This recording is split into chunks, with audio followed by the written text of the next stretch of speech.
What's up, Ocean? You got Matt here, coach of your Montreal Milotics, bringing you our draft analysis for Season 2 of the GDL, the Galar Defenders League. This is going to be one hell of a league. We had the second overall pick, so you better believe our team is broken because we get to also try out some very new toys that have come out through the DLC. I'm excited for it. If you guys are too, make sure to do what the screen says, which is to like and subscribe to the channel if you haven't already. And guys, let's just go ahead and jump into it. The GDL is a tiered draft, meaning we have to draft one tier 1, one tier 2, two tier 3s, a tier 4, a tier 5, 4 free Pokemon, and a G-Max captain. Now the G-Max captains have to follow specific rules. Number 1, you can G-Max whenever the hell you want. Number 2, you must hold a Pokeball. You can't hold an actual item that does anything, and the reason for that is to make the mechanic a lot more balanced. And if you guys want to learn more about G-Max Pokemon, check out my series that I do every single week on G-Max Pokemon. I just completed the video that was done on G-Max Dreadnought that went up last Wednesday, and G-Max Toxtricity will be going up on this Wednesday. So make sure to check out those videos, and let's just go ahead and get right into it. We had the second pick. Leo was first.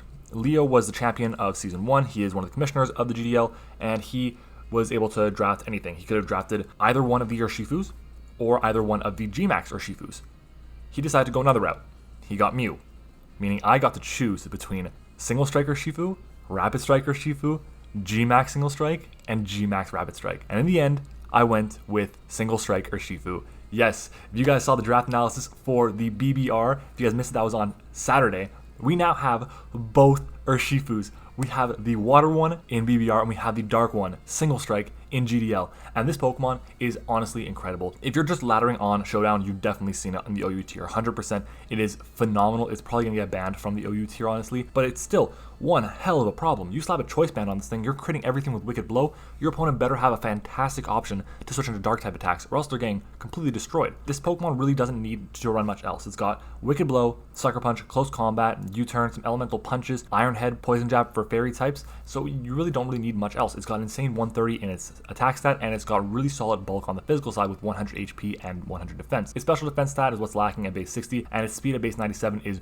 really good for the draft league meta that we're in right now, with everything being a little bit slower than normal. I'm really excited for Urshifu. I think it's going to be, if not the kill leader, one of the kill leaders, and it's going to be probably the MVP of our entire roster. Our team is very good, and Urshifu is kind of what leads the way. There was one Pokemon that I really want to pair with Urshifu. I feel like it's an amazing Pokemon because it's a great pivot. It resists the fighting type moves that would be coming at it. I would love for it to have been Clefable, but Clefable got taken on the way back up, so instead it's going to have to be SLOWBRO. SLOWBRO is amazing. When you compare it with Urshifu, it just comes in and just walls everything. With Regenerator, with Teleport, you get in a slow pivot, which can allow Urshifu to come in and just claim a life. It's a phenomenal Pokemon. It can be amazing offensively with Nasty Plot and Calm Mind, with tons of great coverage options, Future Sight, Scald, Fire Blast, Grass Knot, Psychic. Like, there's so many different options that it gets. It also gets Trick Room on top of it if I have a slower team, which I might because we are only 2 picks into the draft. I think this Pokemon is phenomenal. It's just going to be a really fantastic pivot. At the end of the day, I'm really happy with SLOWBRO. I'm excited to use it, and I think it's going to be phenomenal pairing with Urshifu. Round 3, and this is important because I have to make this distinction. I was really unsure about what I want to get here. I had 2 options in my mind, 2 clear options. Do I want to get my G-Max now, or do I want to get my Fire type? Fire type would have been fantastic to get because it would have completely destroyed the grass types that wall SLOWBRO. It would have done tons of work to the Pokemon that would be resisting the dual stab to Urshifu being fairy types. Steel types are also really good because they resist that as well. I can tell you right now, my options were G-Max Corviknight or a fire type. And those fire types, I had 3 options. I had Cinderace, Arcanine, and Rotom Heat. And I knew that before I picked up SLOWBRO. Cinderace got taken by Leo right after me, so I was fine with that going, but I definitely felt like Arcanine or Rotom Heat would make it back to me. So because of that, I ended up taking G-Max Corviknight. G-Max Corviknight was an amazing pickup. I'm honest, I'm not gonna lie. This Pokemon is fantastic. I want to say that I could have taken a different one. There really weren't many options that paired this well with my other 2 Pokemon. If G-Max Corviknight didn't get U-Turn, I don't think I would have taken it. I'll be honest. Because I really wanted a way to get in my Urshifu and my SLOWBRO in safely, and Corviknight does that because it's so bulky, it doesn't really need to run an item. If you're running an item, it'll be a Wakan Berry, it'll be an Occa Berry, it'll be Leftovers, it'll be maybe Heavy Duty Boots, but that's pretty much it. Honestly, this Pokemon is really strong even without the item, and when you're doubling its HP stat, it just becomes so much more difficult to deal with.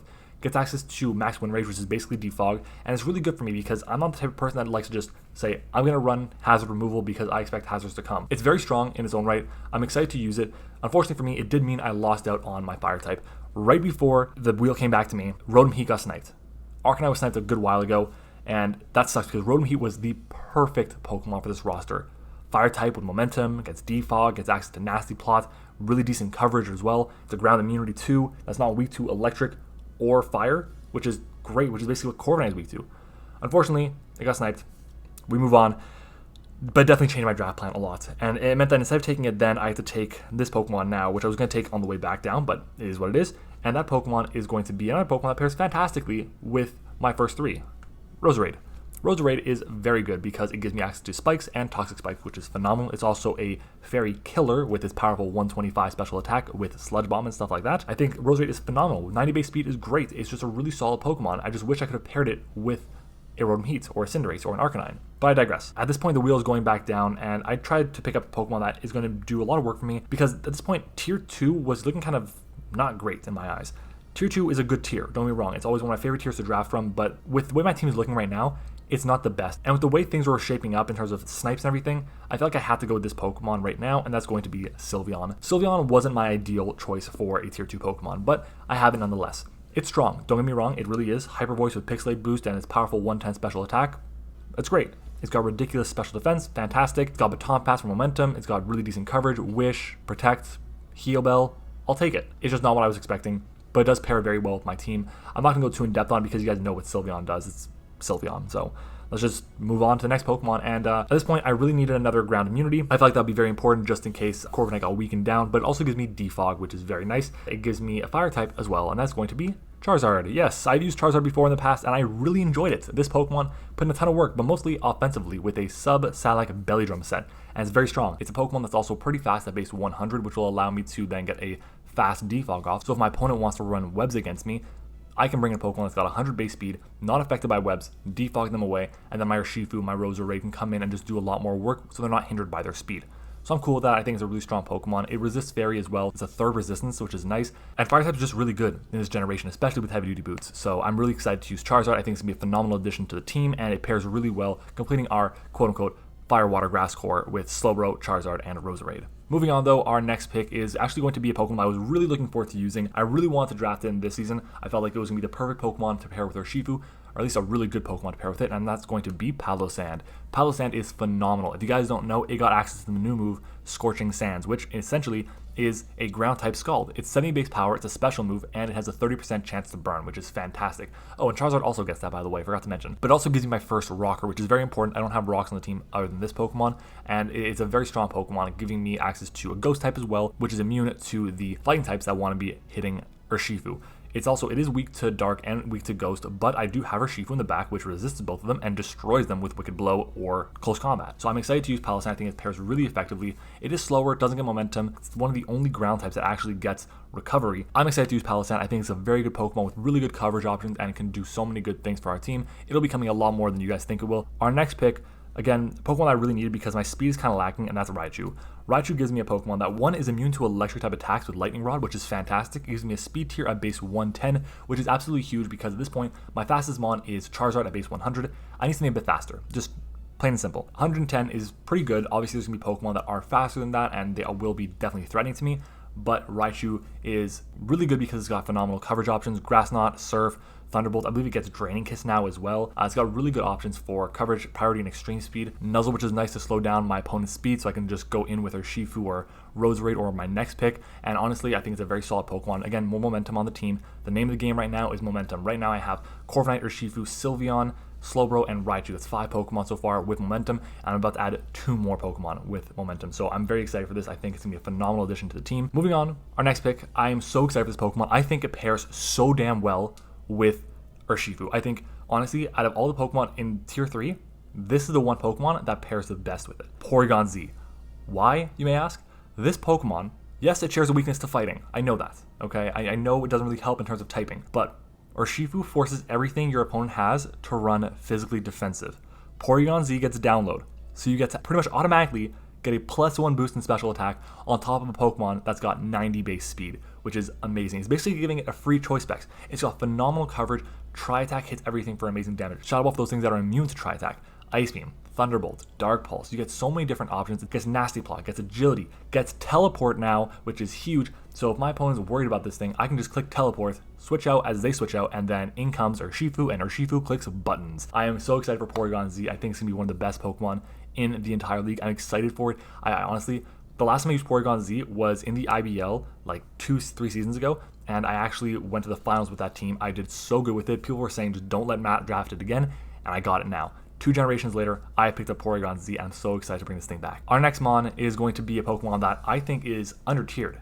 This Pokemon is in tier 5, and honestly, I don't get why anymore. It hits harder than Barraskewda.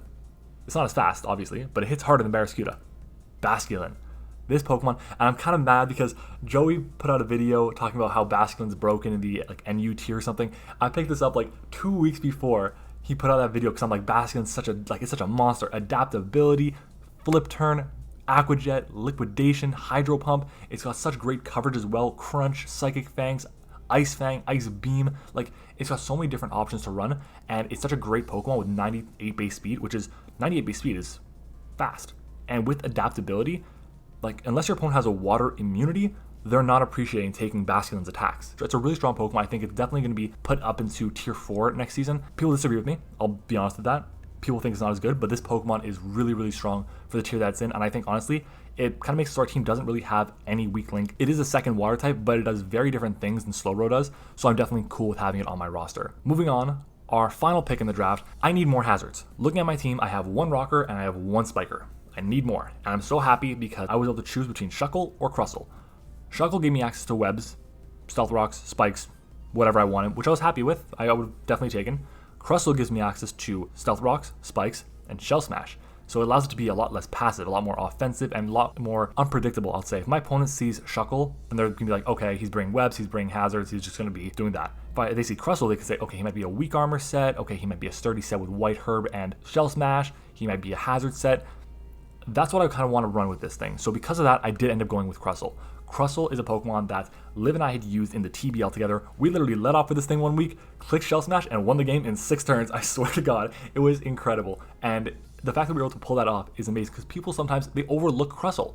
They don't notice it, but this Pokemon, Bug and Rock are great stab options. Not the best, but they're great. When you add that with Earthquake on top of it, it's just hitting so hard, and it's already got a really strong attack stat. I believe its attack stat is like 125 or something.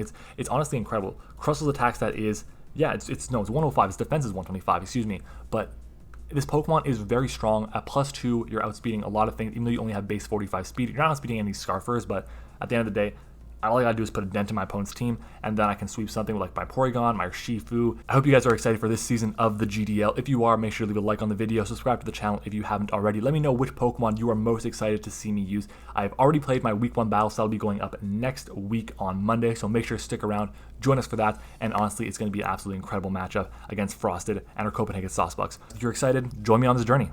Let's get it done. Urshifu, Porygon-Z is gonna be an amazing combination. We got G-Max Corviknight. I'm excited. This is going to be fantastic. Thanks for watching, guys. Hope you enjoyed the video, and I will see you all next time.